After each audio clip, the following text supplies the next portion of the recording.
Cada vez el compromiso de las empresas con los grupos de interés cobra más importancia. Es una de las ideas clave para las compañías más enfocadas a la sostenibilidad. Y es que el diálogo con los grupos de interés es cada vez más estratégico. Lo que es más, no solo se relaciona con la gestión de riesgos, sino con la generación de valor y la identificación de oportunidades. Pues de ese compromiso y de cómo gestionarlo y evaluarlo hablamos hoy en Diálogos con. Para ello contamos con la ayuda de Mark Line, miembro del Consejo de AccountAbility.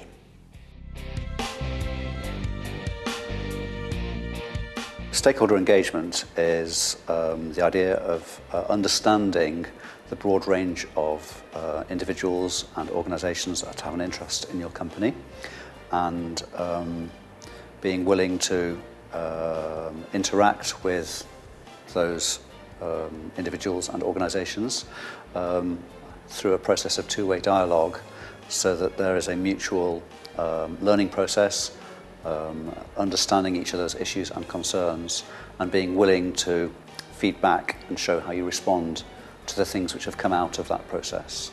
A proper approach to stakeholder engagement in advance of pursuing a new development means that you can build better understanding and trust with local communities, and this can save a lot of money. Some of the companies we work with are using stakeholder engagement not to avoid problems, but to identify opportunities. We need to understand who these reports have been written for, and I think for a company wanting to reach out and build a stronger relationship with citizens or with individual consumers, reporting probably isn't the best way of doing that.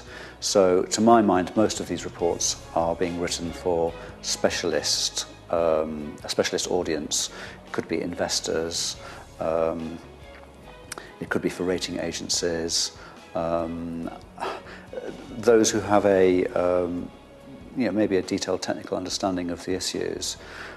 But having said that, the very good reporters can take maybe a comprehensive report of 70 pages and produce a summary, which can be used much more widely for non-technical audiences.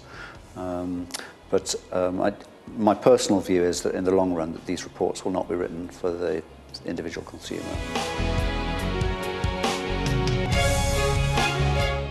In today's world, society is increasingly interested and concerned about how companies, particularly large companies, operate. And by being willing to be accountable, then the theory says that companies can better understand the issues that concern stakeholders.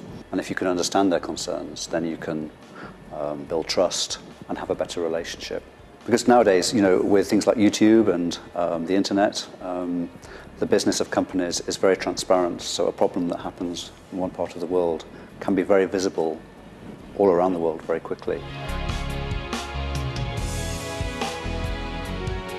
Shows that particularly very large companies are slowly moving towards the adoption of assurance generally. So if you looked at the 100 largest companies in the world, you would find a significant proportion of them now are using assurance. I mean, 10 years ago, only maybe 40 or 50% of them were even writing reports, whereas nowadays all of them are writing reports, and perhaps a third of them are using assurance. It would be hard for any large company not to write a report nowadays, because it's expected of all large companies. But the drivers for writing reports does vary from company to company.